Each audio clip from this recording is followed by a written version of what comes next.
I would like to now pivot to the topic, actually, and before I call up our two speakers, just say what we want to look at is Supreme cases on those critical issues in our society that are currently all being decided at Supreme Courts around the world. And so we will look at different regions of the world, and we will also look at why this all matters for us here in Vienna, right? Why is this actually important?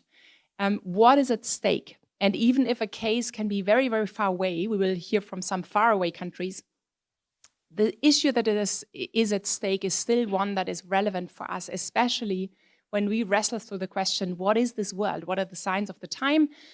How are we to interpret those, and what is a good way forward? Because I think the big overarching question in this culture today is, what is actually the right way to live together with so many challenges that we see? And so with that, I would like to call up my two dear colleagues, Paul Coleman and Dr. Felix Böllmann. Please come up. Give them a round of applause, please.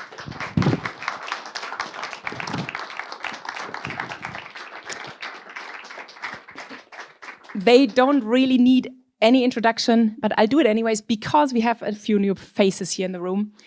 Paul Coleman is our executive director. He leads ADF International around the world, and he has been doing so for many, many years now, and is a lawyer himself from the UK, a solicitor, and is based here in Vienna with his wife Susanna, who is here with us, and their two daughters. And Dr. Felix Böllmann is a compatriot of mine, German, a lawyer, also based here in Vienna, and Felix is leading the legal work in Europe. So he oversees other lawyers in other teams in offices that are like in Brussels, for example, and other offices that we have in Europe. So welcome both on this panel.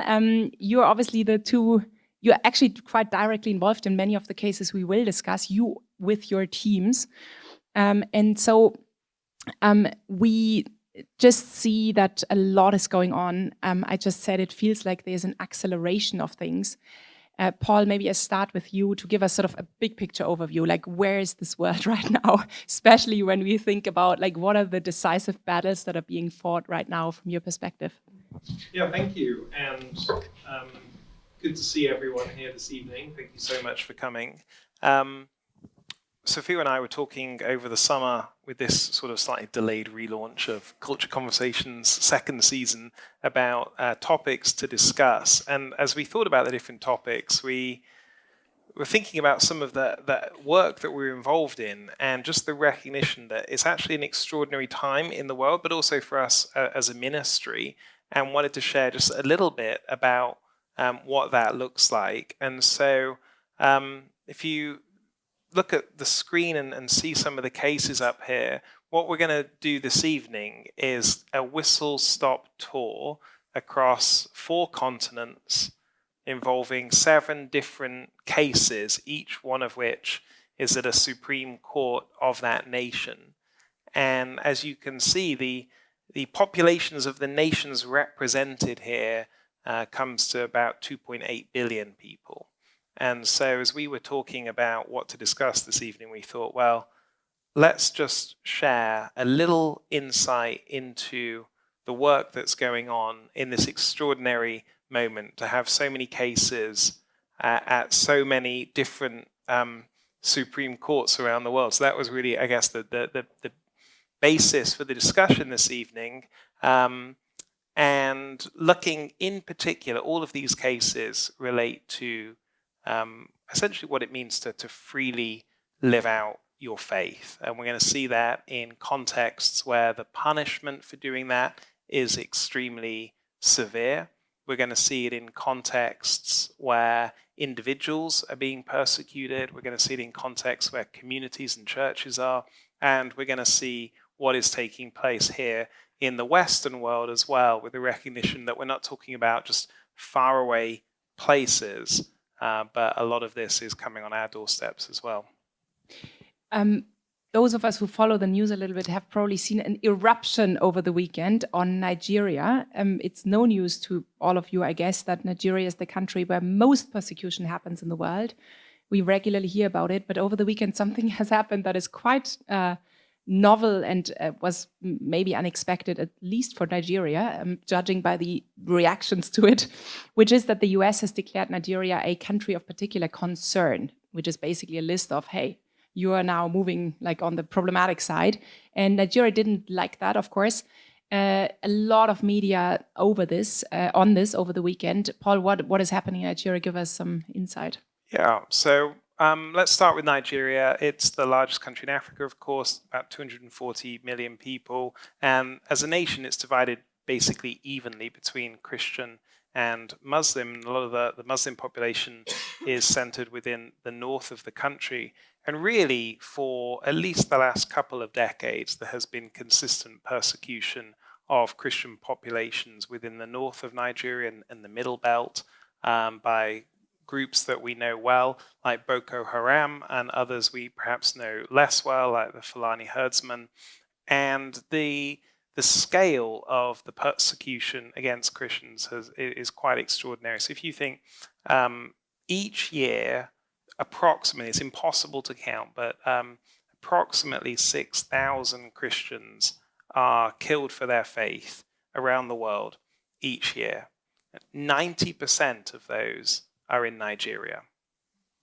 And it is a country that is trending in a more negative direction with each passing month. And so in 2020, Nigeria was labeled as a country of particular concern. Sophia said this puts it in a category with countries like China, North Korea, Iran, in terms of its religious freedom record.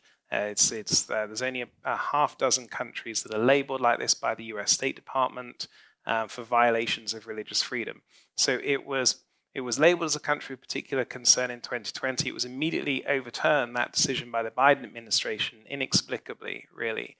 And then many religious freedom advocates have been arguing for it to be recategorized as such, because what this does is puts huge diplomatic pressure on the country to take the persecution of Christians more seriously and to end the impunity against Christians. And so that was announced on Friday by President Trump. And then, as you say, the Nigerian government said, no, there's nothing to see here, what have you. And then Trump and Secretary of War said, well, if you don't get it together, we will consider military action, which, to be clear, people weren't calling for within the religious freedom community, but it gives you a sense of the scale of the response here. So I think the important thing to note is that ourselves and many other groups have been highlighting the persecution of Christians in Nigeria for many, many years. And over the weekend, once again, the eyes of the world were on it, which is significantly important for the people that you see on the screen, who are some of our clients facing the real-world consequences of this persecution. Speaking of clients, so there's more than just awareness raising in international institutions. I mean, we're talking about resolutions at the EU and so on that we have been working on for many years now. But beyond that, we are involved on the ground. And so, these three faces, who are they, and what are our live cases in Nigeria, and what do we hope to achieve through them? Yeah, so most of the casework in Nigeria involves blasphemy laws. So Nigeria is one of only 7 countries in the world that has the death penalty still for blasphemy, and which is quite shocking. But there's a number of northern states that have introduced Sharia law, which brings with it the death penalty for blasphemy. And so we have many cases in Nigeria where we are defending Christians and other religious minorities from the charge of blasphemy. And to give an idea of what this looks like, so in 2022, a young lady called Deborah was celebrating some good results that she got at school.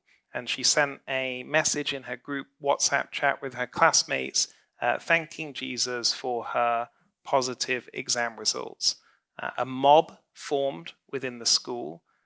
They beat her and they burnt her to death for blasphemy. And then this lady that you see here, Rhoda Jatau, she then condemned the killing of Deborah in a WhatsApp message, and then she was charged with the offense of blasphemy for condemning the killing of Deborah. And she was convicted of blasphemy in the Nigerian courts and sentenced to prison. And so we then got involved in her case. She was actually imprisoned. We were able to get her released while the case was ongoing. And then last year, almost this time last year, she was fully acquitted of blasphemy and was able to return to her 5 children and is now living in hiding and in safety in Nigeria.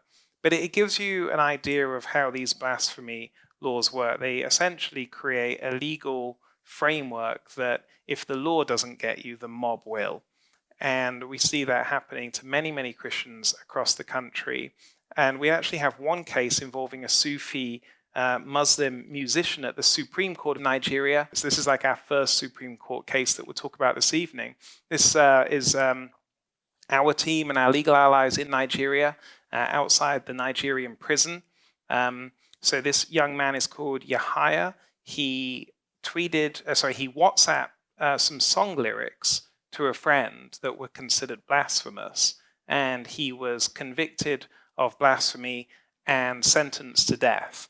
And he did not even have legal representation in that case. And we got involved, and we had the case reheard, and then the case was appealed, and it's now at the Supreme Court of Nigeria. And September of this year, we had the first hearing in that case. And so this is our legal team that we've assembled in Nigeria at the Supreme Court, and that was the first hearing in this case. Now, Yahaya has been in prison for 5 years without bail, awaiting this trial. So every day that goes by, Yahaya is in prison, not able to see anyone and not able to be released. And it's the first time that Nigeria's blasphemy laws are really before the Supreme Court in this way. And so our hope and prayer is not only will we save this young man's life, but we will have an opportunity to overturn the blasphemy laws in this nation that is specifically using them to target Christians. So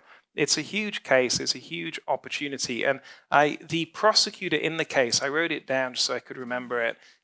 So last month, after this first hearing took place, the counsel for Kano State, which is the state that has this blasphemy law, said, and I quote, "This applicant made blasphemous statements against the Holy Prophet, which the government of Kano State will not condone. If the Supreme Court upholds the lower court's decision, we will execute him publicly." And so this is the stakes involved in the case, not just for him, but for many others living in this nation. Felix, I want to bring you in now because, as Paul said, like the blasphemy laws often are a pretext to have just mob violence, as we've seen in these cases. We know that in many countries, it's not maybe churches being burned down on the basis of blasphemy laws, but the government shutting down systematically churches. And we have a case in Algeria where exactly this is at stake. So can you fill us in on that and what is happening there, maybe the context of this case and what is this case actually? Yeah, absolutely. Thanks. You see the gentleman on the slide is Pastor Yusuf Ouramane, and he was the vice president of the Protestant Church of Algeria. And if you think back a couple of decades, there was a prospering church, actually a growing church, small church, but prospering, and there have been severe cutbacks. His case is before the Supreme Court of Algeria right now, appealing a decision that upheld a 2-year prison sentence. And what was his crime? Well, his crime was something called unauthorized worship. So he was a pastor, he would conduct worship, but the government considered it unauthorized under an ordinance that goes back to 2006. And in 2012, they introduced an obligation for all non-Muslim religious organizations to re-register, so they would have control. And anybody who refused to re-register is per se illegal now, and anyone who did register is under the observance of the state.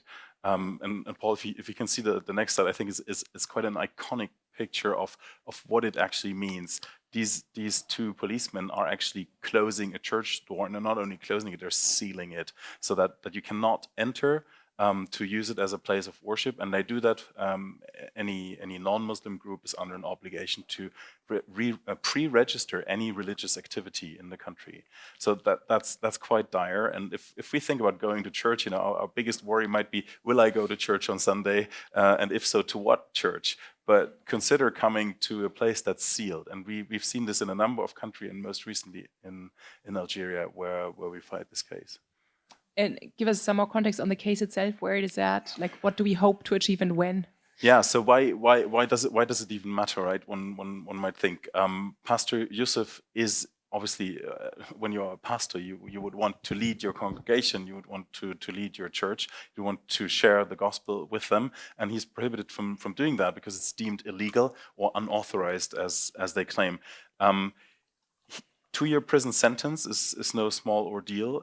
Trial has been going on for years, and it's been pending. We didn't have a hearing yet. We're approaching that, and we're hopefully awaiting a favorable outcome. What it would mean is it might overturn the law or the ordinance that leads to the situation.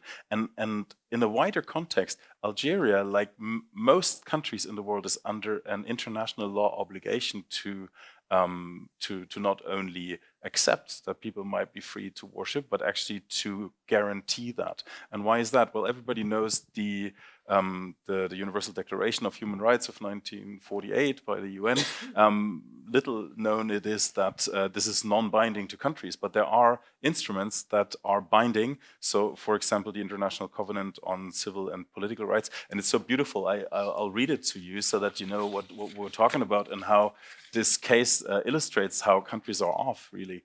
Article 18 of the International Covenant on Civil and Political Rights says, everyone shall have the right to freedom of thought, conscience and religion. This right shall include freedom to have or to adopt a religion or belief of his choice. We think about the case Paul was highlighting, not guaranteed there, obviously. But this right shall also include freedom either individually or in community with others, and in public or private, to manifest his religion or belief in worship, observance, practice, and teaching.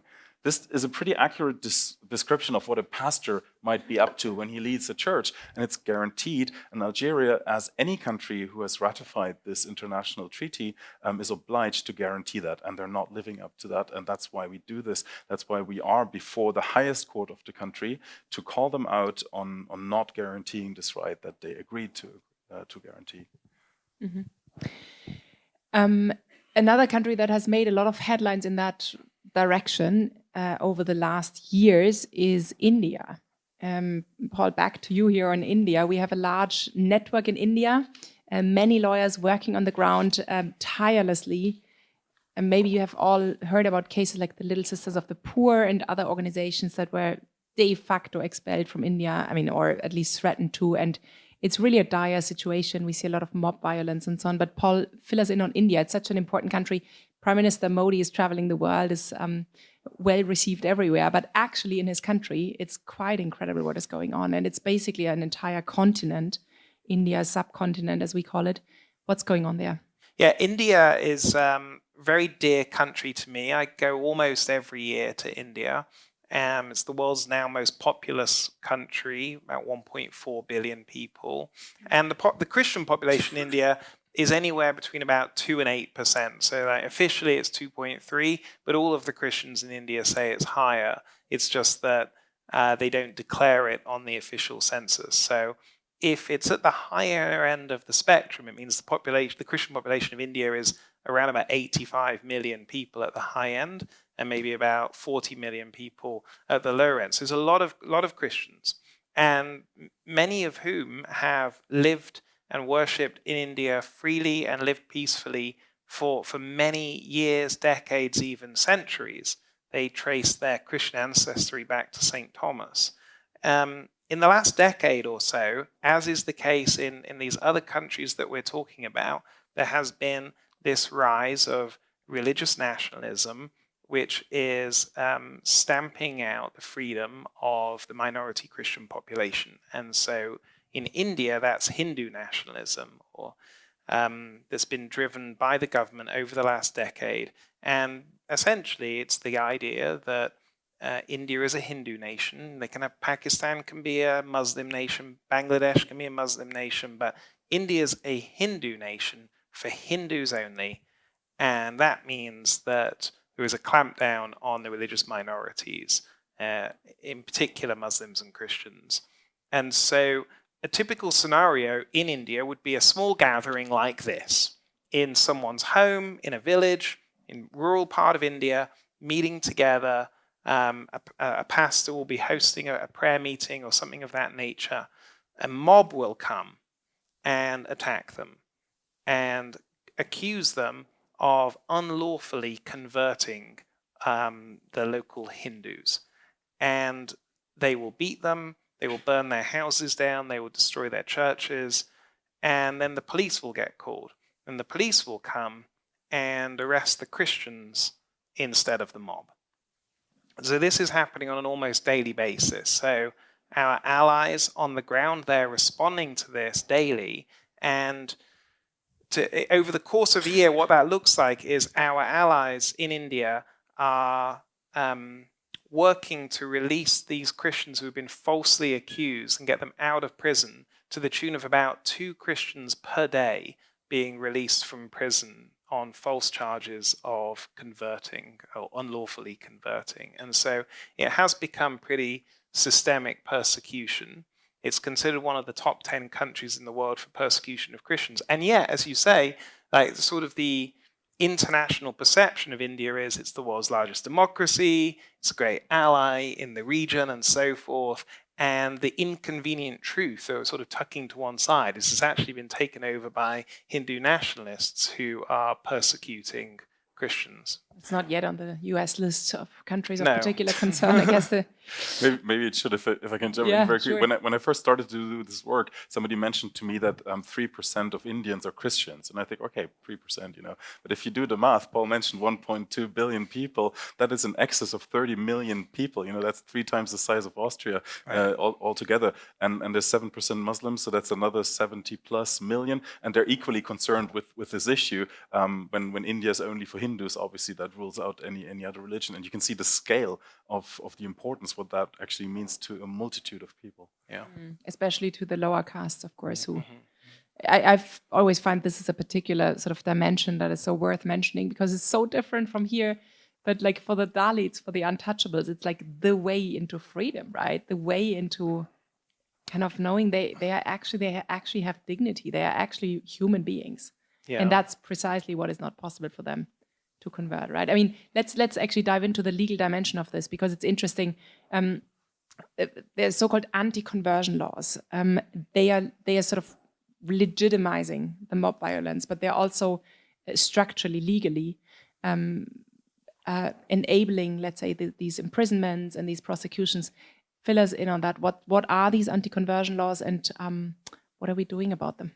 Well, it's like these different laws. It's important to emphasize just how much of an impact they have. They're not some abstract thing. They have such an impact on then how these situations play out on the ground. And so for India, the anti-conversion laws legitimize this sort of mob violence that we've been talking about, because that's what everyone's being accused of. And so essentially, the 28 states in India, 11 of them have these anti-conversion laws. There's always talk of a national anti-conversion law.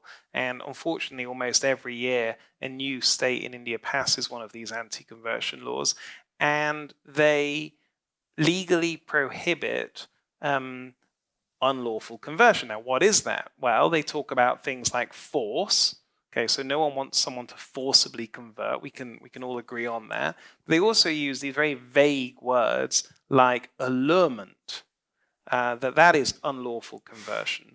Now, what is allurement in a spiritual context? Like, what is allurement if you're preaching the gospel on eternal salvation or condemnation? Like, could this be considered allurement? And it is.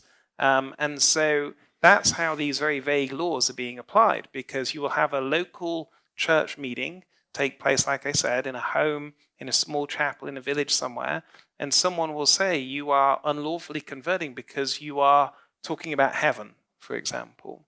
Or you're talking about healing or the power of prayer. And so that's how these laws are playing out. And they come with huge penalties. I mean, some of these laws, minimum sentence 7 years in prison, maximum sentence life imprisonment. And so come with significant legal penalties.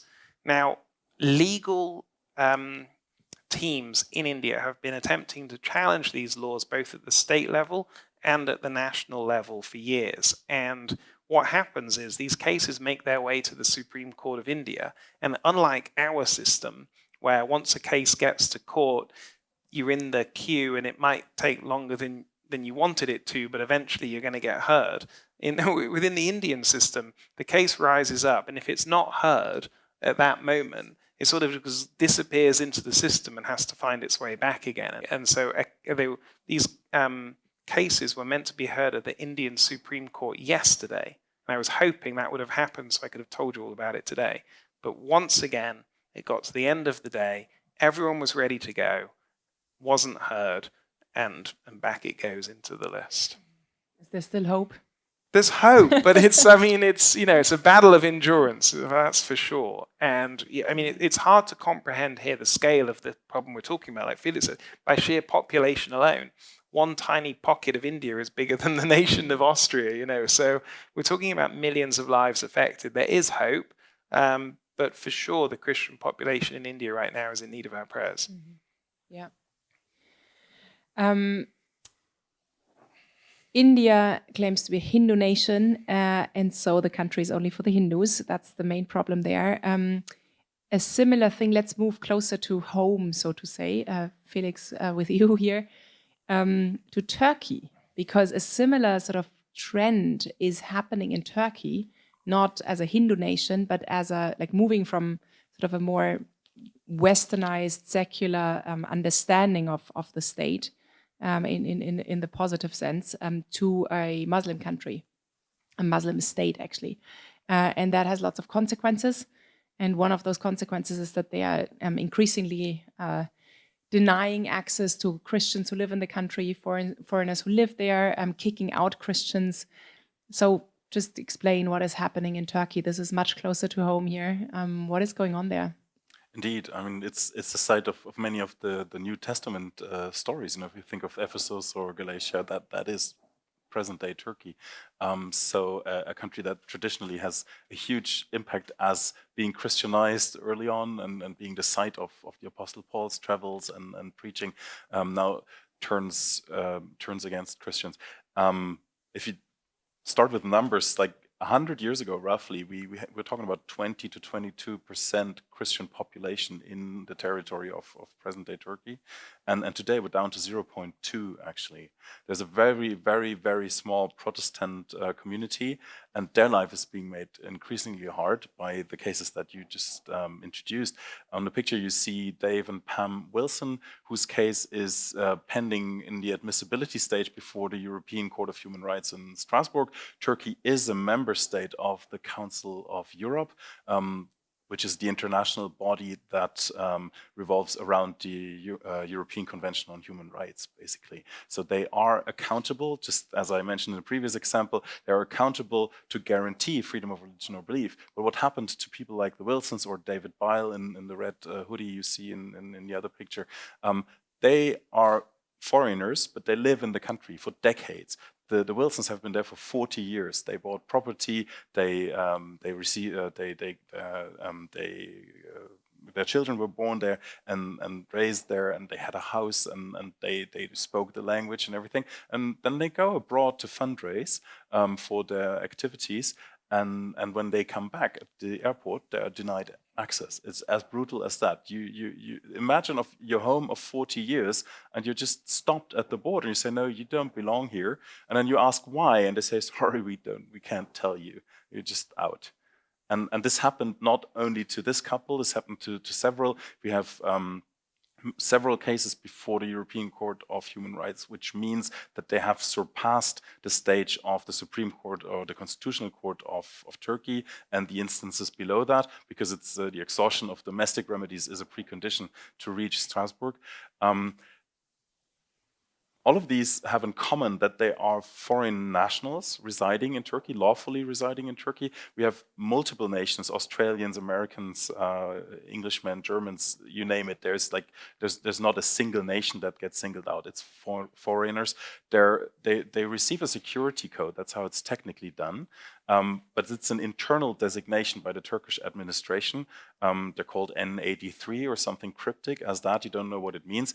And since it's a security code, basically what it alludes to is that these people are terrorists and they're a threat to public order and security. And so the country reserves the right to shut them out, which is a narrative to a degree that makes sense, except you're applying it to the wrong people. And there are currently 200 individual Protestants, predominantly missionaries, involved, and their activities is wide-ranging. They might have done social work, they might have done outreach, they might have led small churches, or they might have worked in ordinary professions and done that in their pastime. So again, there's no the common denominator is that they're foreigners and that they're Christians, but nothing else. There's a variety of activities concerned. Yeah. And what timeline do you expect for these cases to be heard at the ECHR, for example? Because that seems to be the only hope there. Indeed, I think it's fair to say that in Turkey they will not gain justice because they don't even get access to the file, even when you're in court. So we're talking about 200 individuals concerned, which including family members means we're talking about 400 to 500 people. Not all of them even go to court. Some of them just get out of the country and get on with their lives. You know, they never mind that they own property. You can't get back in there. So David Weil, for example, moved to Berlin and he conducts activity. Yet he was already at the European Court of Human Rights once, and we were building his case from scratch because we just had him reapply for entry, which was obviously denied. So we're working with a local lawyer. What this means is that we're talking about 4 to 6 years in the Turkish court system, which everybody knows is essentially a sham. Nobody expects justice there, but you have to surpass it. What we're trying to do is get a pilot case before the European Court of Human Rights and have them declared it unnecessary to go through the Turkish Constitutional Court because everybody knows they will not hear the case in an appropriate way. And there may actually be the case Wiest against Turkey that is about to be decided. It has been communicated to the Turkish government. It is in the stage where we are awaiting a decision on the merits. Now again, in Strasbourg, that may take any number of years. That could be a year or two, but it could also be 6 to 8 years. There's no way of knowing. The Wilsons that you see in the picture are still waiting for admission of their case even to be communicated to the Turkish government. So why is that significant? You said closer to home. Indeed, Turkey is a European country, at least legally speaking. It has acceded to the European Convention on Human Rights. So just like Austria, just like Germany, just like any other country in Europe, it is obliged to guarantee freedom of religion or belief, which includes proselytizing. And the Turkish government actually has communicated several times that there is no persecution of Christians and that everybody is free, but we have 200 individuals who are facing a very different reality, and it could happen to somebody else tomorrow. That's why it's significant. And 200, if you think that there's 0.2% of Christians left in the country, like that's not a small number of those who are actually left in the country. Yes. Maybe just to round this off, Paul, if you show the next slide, just an interesting... you won't be able to read the text, don't you? But we can explain the story. So a side note, a colleague of ours regularly attends the OSCE's Human Dimension Implementation meeting in Warsaw. That the OSCE is the Organization for Security and Collaboration in Europe, came out of the Final Act of Helsinki, survived the fall of the Iron Curtain. Miraculously, bureaucracies never die, but found its new place as a place of dialogue. And when it's concerned with security and collaboration, it also pays attention to religion, because religion, in a sense, can be a peacemaker and can be important to the security architecture. So they hold Europe's largest human rights conference every year, annually in Warsaw. They call it a little bit technically the Human Dimension Implementation Meeting, but it's a human rights conference. And the interesting thing is anybody can sign up for a 2-minute speaking slot. So our colleagues signed up for a 2-minute speaking slot. It's no small ordeal to get there. Sometimes you have to stay stand in line. Sometimes your computer crashes when the online registration is open. She survived all that. By She went there, she did her 2-minute speech, and she centered it on the Wiest case, the one that we hope to be the pilot for these cases. So as she was speaking there, calling on the Turkish government to not persecute Christians, a representative of Turkey in the room was up a couple of speakers later. And instead of ignoring it, as he should have, as a good diplomat, he actually picked up on that and said, "No, we're not doing this. We're not persecuting Christians." And then a U.S. journalist from Fox News picked up on a story, called us because they found our press release on the little 2-minute speech we did, and they said, "So what's wrong there?" So our colleague had the opportunity to explain, and we had an article published online on Fox News about all these wonderful statements how Christians are persecuted. But that's not the end of the story. Now, a Turkish agency of propaganda, I shall just call it.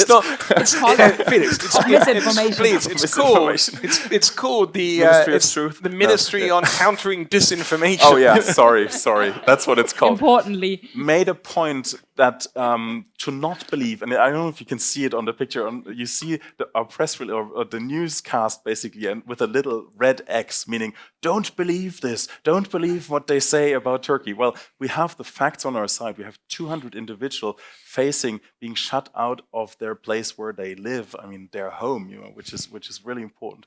And but the Turkish agency of what do you say it? Countering misinformation.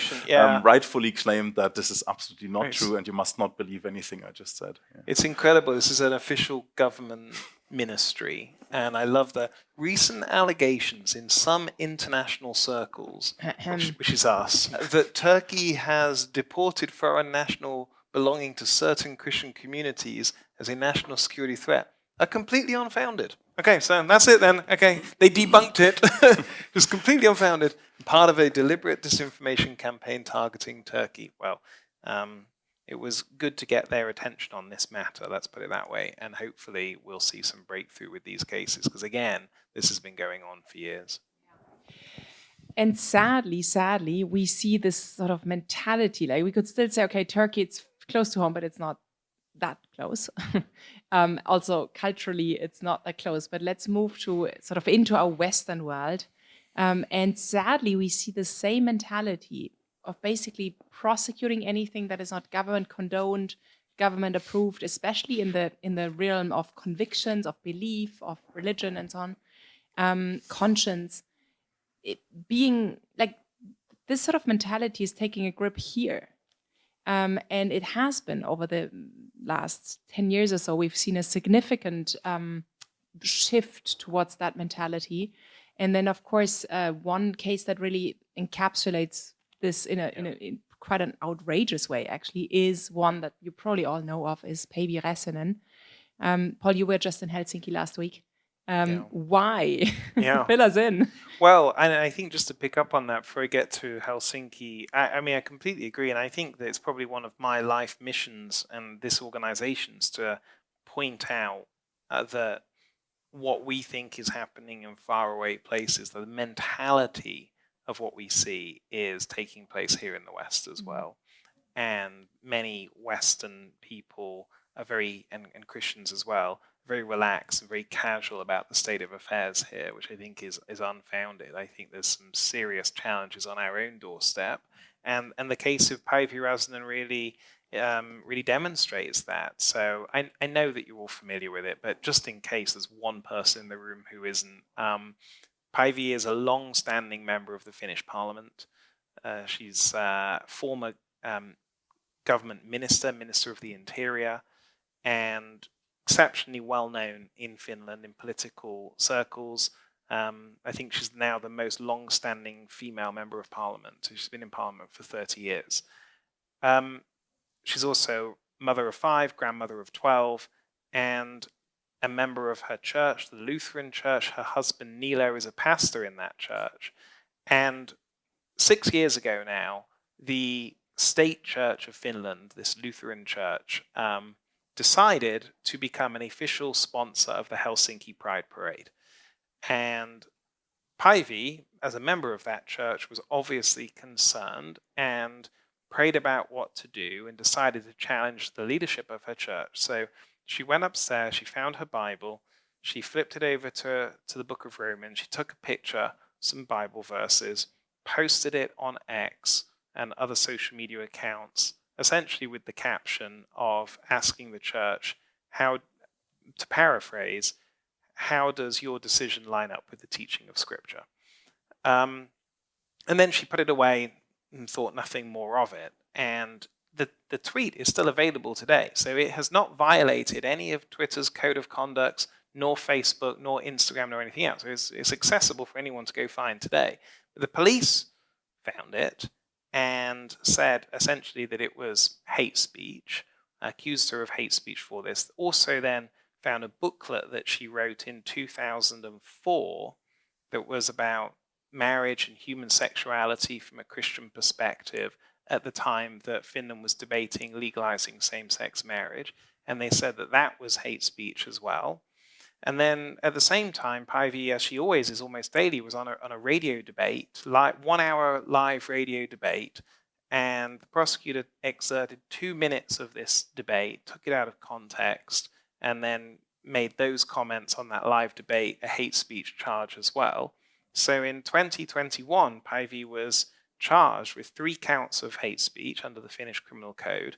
And then Bishop Juhana Pohjola, who published this booklet in 2004, was also charged with hate speech. And so that led me to be in Helsinki last week at the Finnish Supreme Court with a long-standing member of parliament and a bishop, both of whom are accused of hate speech for simply peacefully expressing their deeply held beliefs within the Finnish context, within the Finnish culture and society. And so it's really quite an extraordinary case. There's so many facets to the case that's interesting. I'll share just a couple thoughts that make it particularly interesting. One, the law that they're being prosecuted under was introduced in 2011, and the booklet that she wrote was published in 2004.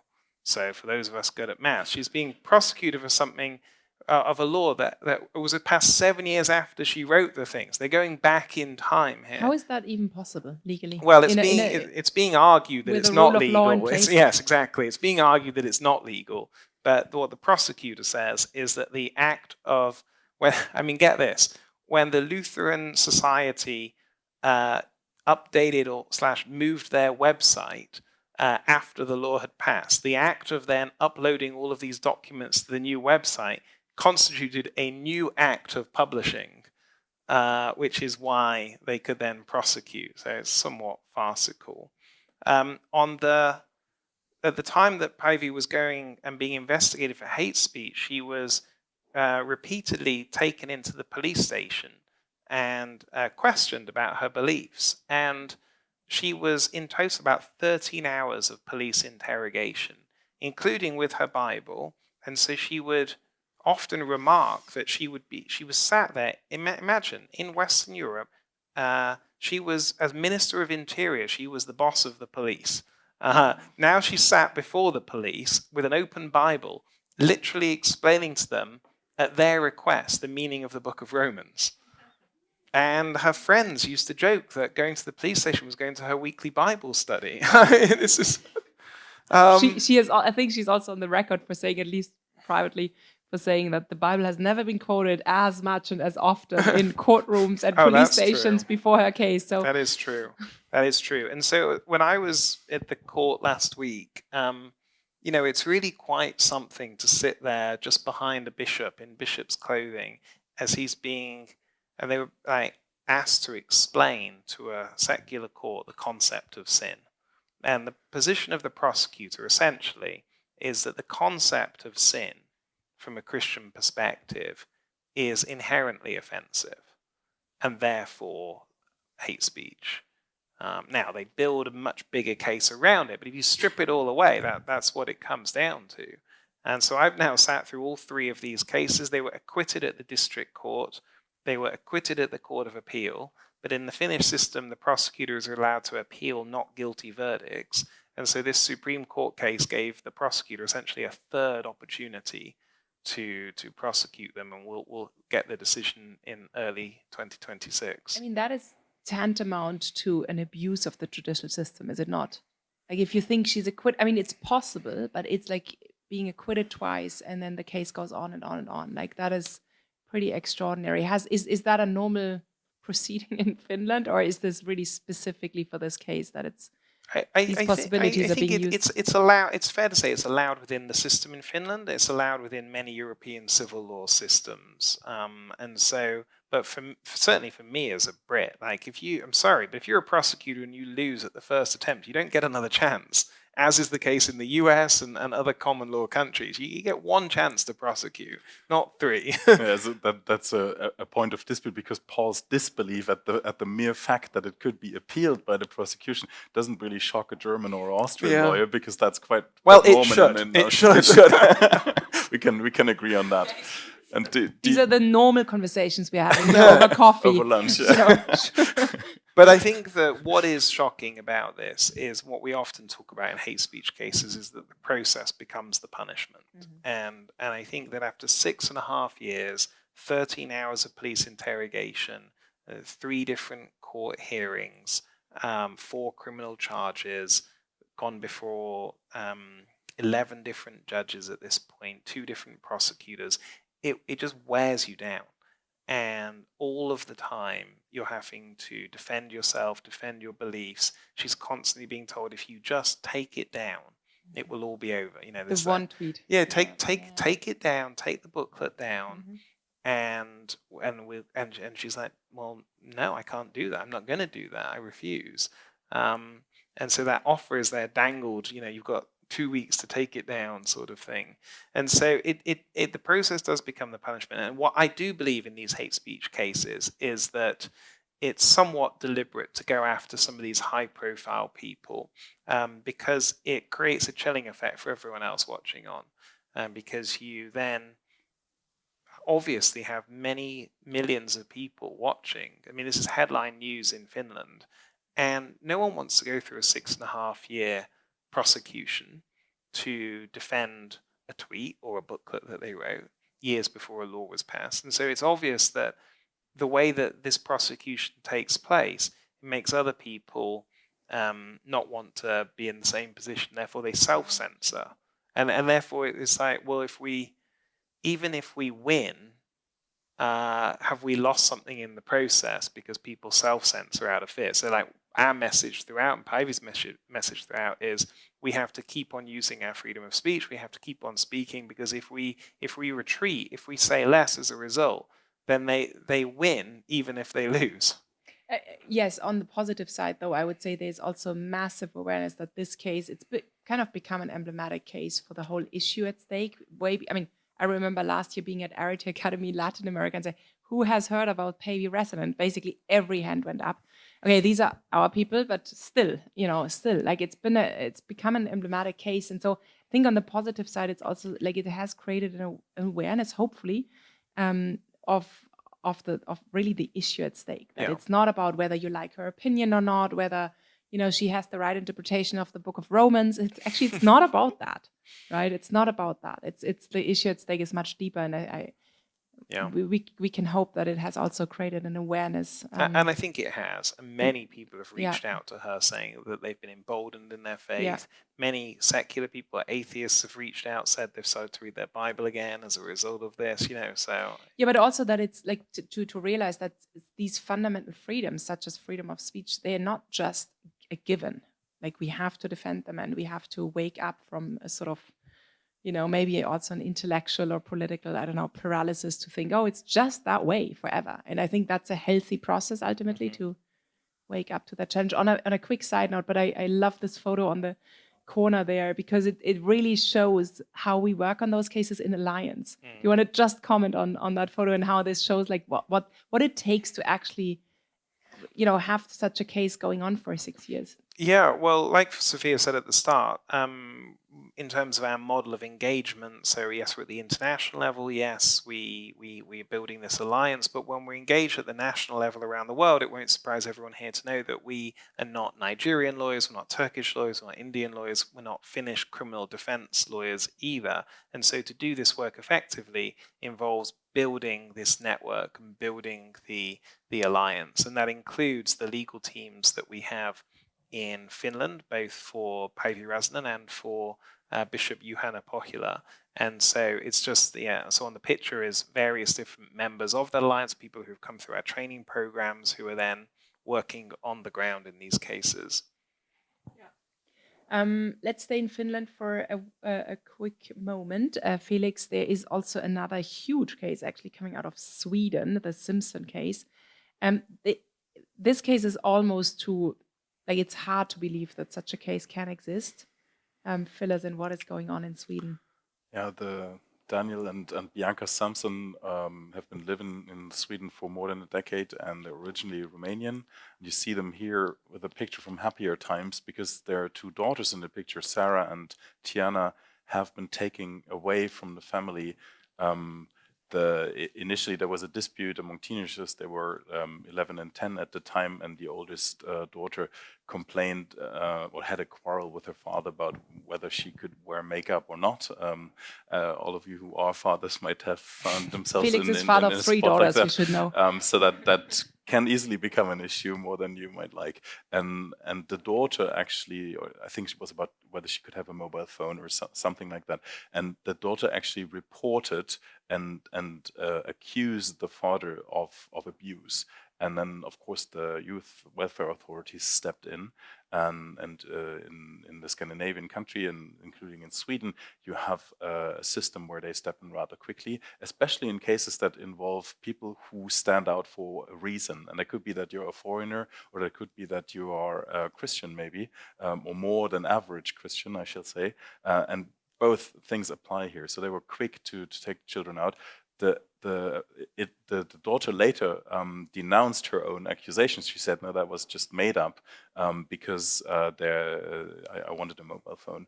And they conducted a criminal investigation that came to nothing. The police closed the case. There was never a trial on the matter because it was simply made up. But then, interestingly enough, rather than returning the children to the family, the authorities just switched the reasoning and said, no, but you're a religious extremist because you're raising your children in a degree of faith that we can't accept in this country. So all of a sudden they found themselves under a different accusation. And this is a case that has surpassed the level of Supreme Court in Sweden. The Swedish Supreme Court, after the lower instances denied justice to them, said it won't even hear the case. So the road was open to Strasbourg, and again, this case is currently pending before the European Court of Human Rights. And it's not a single issue. And why it's important is because it touches the very basic fabric of society. Is the family as the smallest legally recognized unit that makes up a society, and it's the parents' rights guaranteed under the European Convention on Human Rights to raise the children in line with their own convictions. And this right has been violated here. It's enshrined in Article 8 in the European Convention, and there's also rights concerning education that are special. So it's all very clear by the letter of the law, yet the countries do not guarantee that. And the case is we were talking about Sweden, but I really don't want to point fingers at any particular country.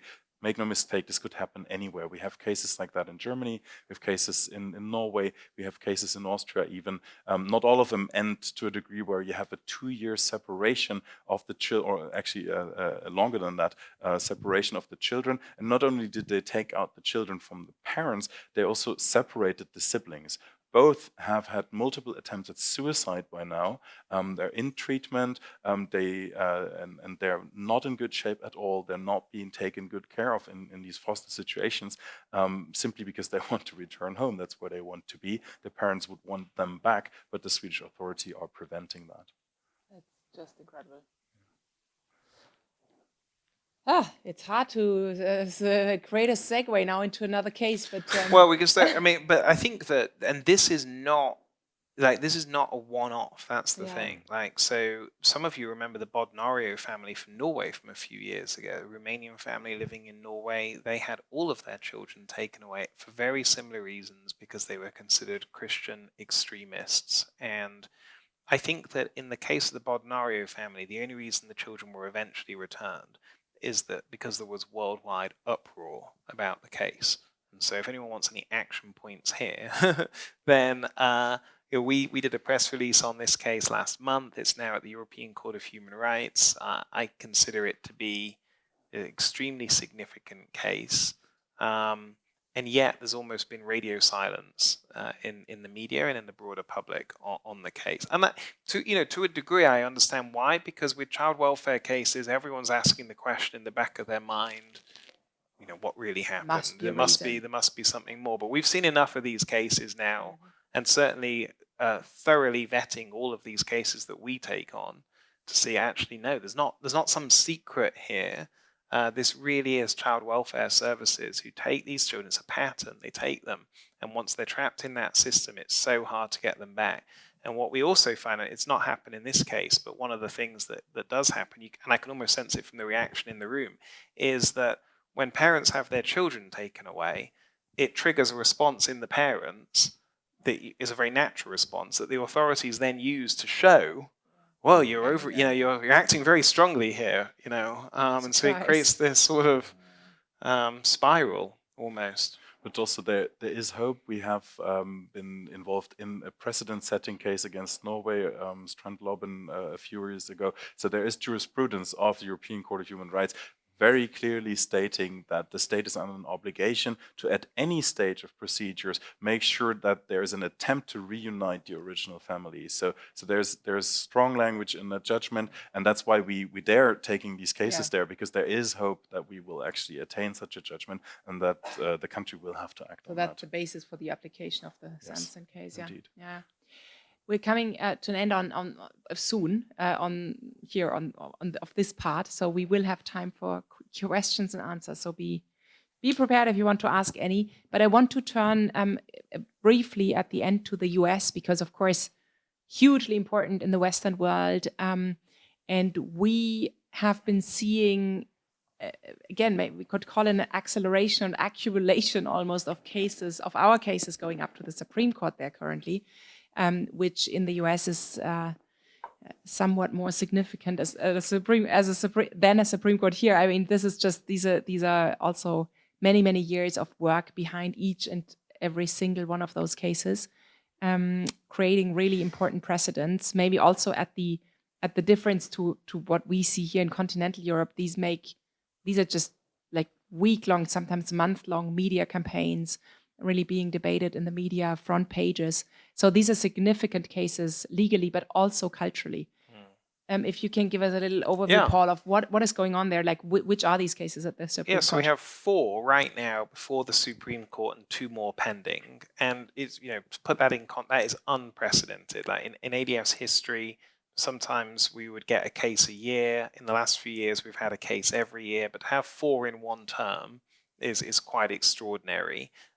With 2 more pending. And so the cases, 2 of the cases involve fairness in women's sports. So we've all been following that issue, I think, somewhat over the years, where we've had men who identify as women, and then they want to enter all sorts of women's spaces, whether it be bathrooms, prisons, or the sports field. And when they do so, certainly in sports, then they just essentially destroy the sport. I think something like the UN has, I think, published 900 medals have gone to and that was just not to women, it wasn't that's sports. Probably just scratching the surface, but that's what they discovered in one survey alone, that in a short time period, 900 medals that would have otherwise gone to women went to biological men instead, who competed. And you see it most famously, I think, with the case of Leah Thomas against Riley Gaines, this swimmer who it was just clearly unfair. But there were also many safety concerns, certainly in relation to the bathrooms and all the rest. So a number of US states started to pass what they called Fairness in Women's Sports Acts that kept sport aligned with biological reality. So sports for women, sports for men, as has been the case for many, many years.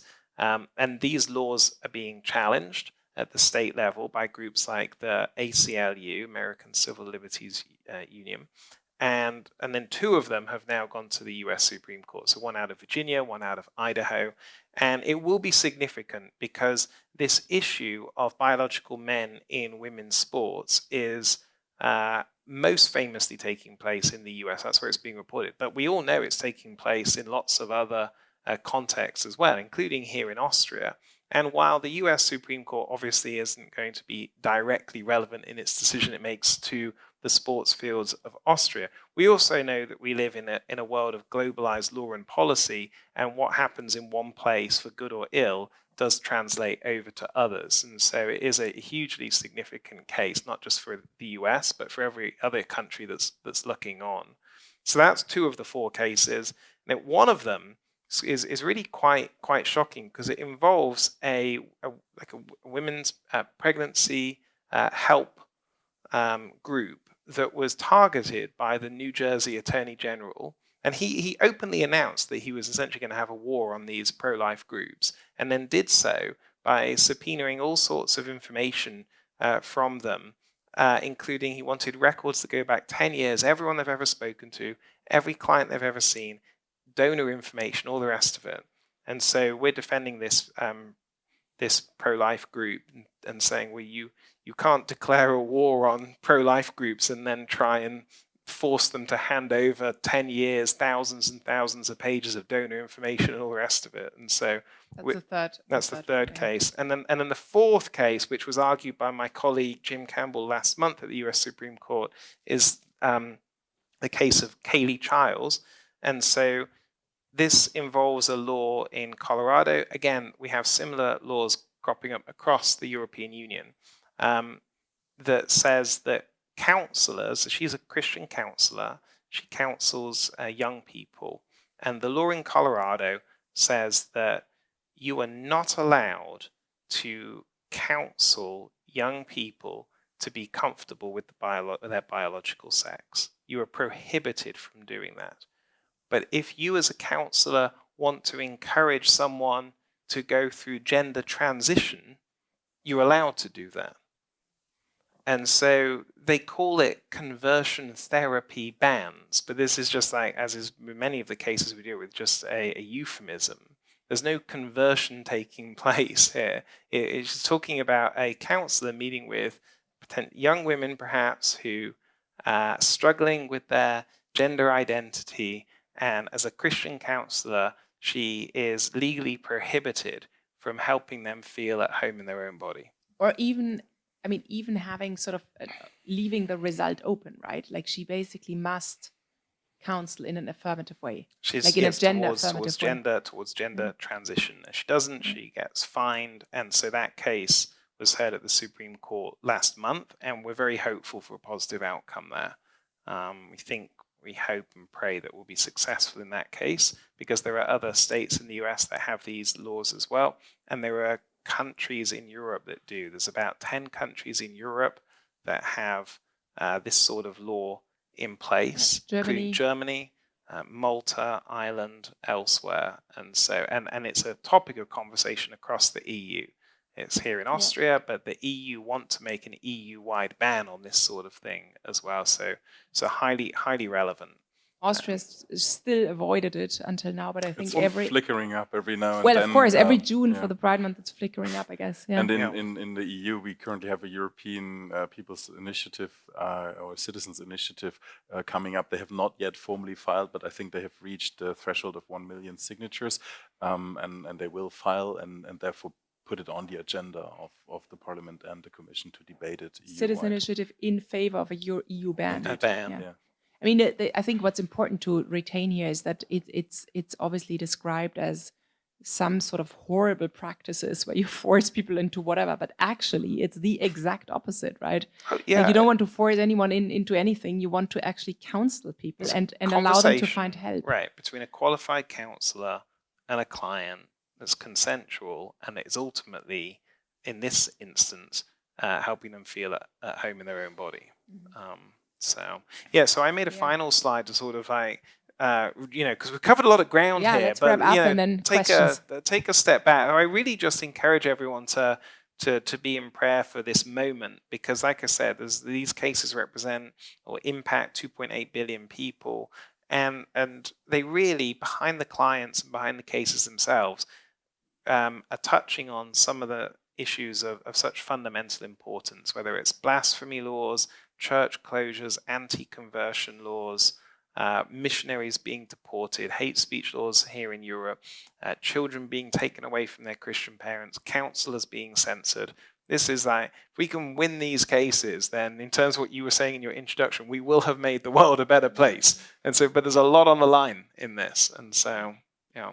No, thank you so much for your attention and for coming this evening. And I will have just 3 more quick announcements. But before that, just help me in thanking Paul and Felix. Thank you so much.